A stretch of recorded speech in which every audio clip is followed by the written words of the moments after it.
My last tournament replay was so well received in the comments that I figured I'll show you guys another tournament game that I really, really love. But this time, it's doubles OU. Now, before you click off, just watch because it's a really good game.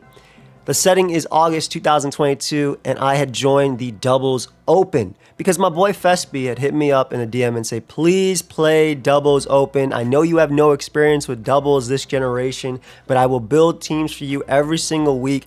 All you have to do is play. And I decided to say yes on a whim, and it actually ended up being one of the most fun tournaments for me because every single week I would play and play and play on the ladder. I would play 50 games a week just to learn this. And this right here ends up being my round 10. If I win this, I make it to top 32 of the tournament. Lax is a very good opponent. He actually knocked out my SBL team in the finals when I was on the same team with Blunder on the Tyrants. And now that we are teammates on Northeast for World Cup, we got to play in a game 3. We had made it to game 3 because game 1 at the end of it, where my Chansey outsped the Diancie, and I would knock it out with Seismic Toss, and Dragapult will die to Toxic plus Life Orb. He ends up critting me on the final turn.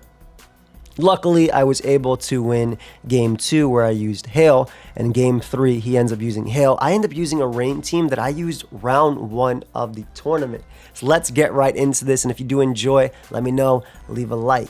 A lot of pressure on this game because if I lose, I'm basically out of the tournament. So a lot of great anti-rain Pokemon there, by the way. Zeraora, which can fake out and use coaching and stuff. Kyurem Black. You have Intimidate and Incineroar to shuffle around with Hail plus Tapu Fini. Ends up leading off with Zeraora plus Kyurem. I lead off with Tapu Lele plus Dragapult. Honestly, a decent lead for me. Because my Lele is Choice Scarf, so I do threaten these Pokemon, and there's no way that Kyurem will be Scarf on this build. Typically, they were running Dragon Dance. Now, because I am Scarf Lele, and because I do have a Bandit or Shifu plus Tailwind in the back next to Rain, I want to get as much damage on Pokemon like Kyurem and Zeraora as possible, so I can click Surging Strikes. So I opt to click the Surging Strikes, and my Dragapult is, I believe, Choice Specs, so I drop a Draco.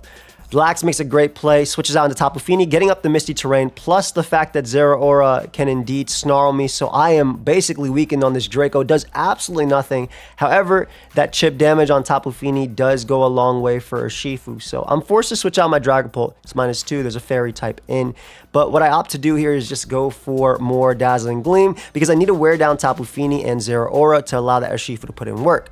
Ferrothorn makes the most sense to bring out just because it doesn't care too much about what Zeraora wants to do on this build. They're not typically running the close combat from what I remember back then. And he ends up Volt switching out to get the momentum on my Ferrothorn switch. Very good play to bring out Incineroar, as I'm just going to actually stay in with my Ferrothorn here. Now, the reason I stay in with Ferrothorn is because I get in Pelipper. Now, with Pelipper being in, Flare Blitz from Defensive Incineroar, which they all are, will not be able to knock me out, and I can potentially get damage on Tapu Fini with Power Whip to put it in range of that Urshifu. I also have the eject button on my Pelipper, so if he opts to attack into it with Tapu Fini, it will force it out. Basically, it just positions my Ferrothorn to not die. He does go for the Moonblast, switches me out into my Bandit Urshifu, which unfortunately gets knocked off. Well, I switch into the Urshifu. Now, this is a very interesting situation, right? Because I obviously just landed the Power Whip on the Tapu Fini.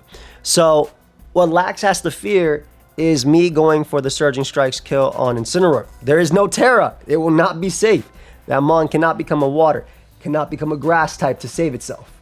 And also the fact that Rain is up means that Surging Strike still will KO Tapu Fini. So here's what I'm thinking.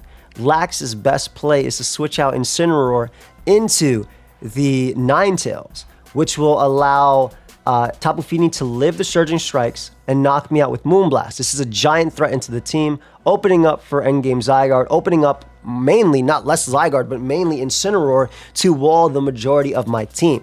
So this is where I decide to make one of my best plays, I think, of all time. Instead of going for the Surging Strike into Tapu Fini or even into the Incineroar slot, what I do is I end up U-turning out on Tapu Fini, anticipating that Ninetales to want to come out. As Ninetales does come out, U-turn on Tapu Fini because I know I wouldn't be able to kill it. I can position in my Pelipper, or my Tornadus, excuse me, and as it gets Moonblasted, again, because they expected to live it, which I'd end up surviving. And I go for Gyro Ball into the Incineroar slot. And when I say I was so hyped about this play, I have the clip right here. Like, it was already happening. I'm going to play it real quick. But I'm going to U-turn on Tapu Fini. You can hear it. And Gyro Ball into the Incineroar slot, expecting them to want to go Ninetales. You can hear, like, I had to speed up my voice because it was happening. I was so excited about this turn right now. But, man. And we get the Ninetales kill there. Perfect. Now, the game gets even better from here because they still have Hail Up for me. And my Tornadus has the nice, beautiful tech of Weather Ball.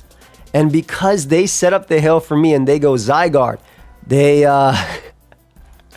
end up getting bopped by their own Hail right there. Goodbye, Zygarde, and I can get off a Leech Seed. Leech Seed seemed relatively free into the top of Fini slot because it can't really touch Ferrothorn anyway, and if they switch out into Incineroar, it was so good. So that was such a fire 2 turns for me that ended up going on. And this is why it makes it really memorable because, again, I'm fighting back right after having lost my game 1 the way I did.